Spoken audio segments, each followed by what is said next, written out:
l'hémophilie, qui est une maladie héréditaire rare. Elle se caractérise par un trouble de la coagulation. Lors d'un saignement, le sang des personnes hémophiles ne coagule pas normalement. Pour nous en parler, Ali Abdullahi. Alors Ali, quelles sont les caractéristiques de cette maladie? Eh bien, Ahmad, les saignements ne sont pas plus importants, mais sans traitement, elles peuvent être fréquents et durer plus longtemps que la normale, d'où l'importance d'un bon suivi et d'un bon traitement. Cette maladie peut être diagnostiquée rapidement à l'hôpital général Pelletier.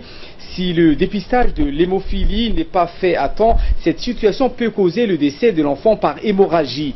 Ce qui est grave, c'est que les saignements peuvent être externes et visibles ou internes et plus difficilement détectables. La plupart des saignements externes peuvent être soignés par les gestes de premier secours. Ce sont donc principalement les saignements internes qui peuvent poser problème. Alors que se passe-t-il, Ali, chez les personnes hémophiles? Eh bien, les personnes hémophiles, les protéines appelées facteurs de coagulation qui interviennent dans la coagulation font entièrement ou partiellement défaut, et ce à cause d'un gène déficient. Les facteurs de coagulation sont des protéines produites par le foie qui permettent la coagulation sanguine en participant donc à une réaction chimique complexe qu'on appelle la cascade de coagulation.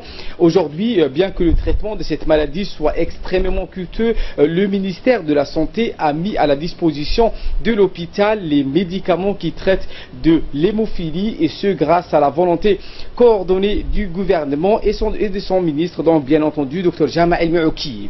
Actuellement, 3 jeunes patients bénéficient, Ahmad, d'un traitement de cette maladie au niveau du service de pédiatrie de l'hôpital général Pelletier.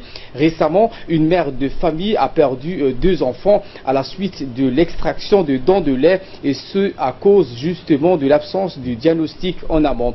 Le ministère de la Santé prépare donc une campagne de sensibilisation de cette maladie méconnue par la population djiboutienne et les informe que les équipes de la pédiatrie et du laboratoire de l'hôpital général Pelletier sont à leur disposition pour effectuer ce dépistage.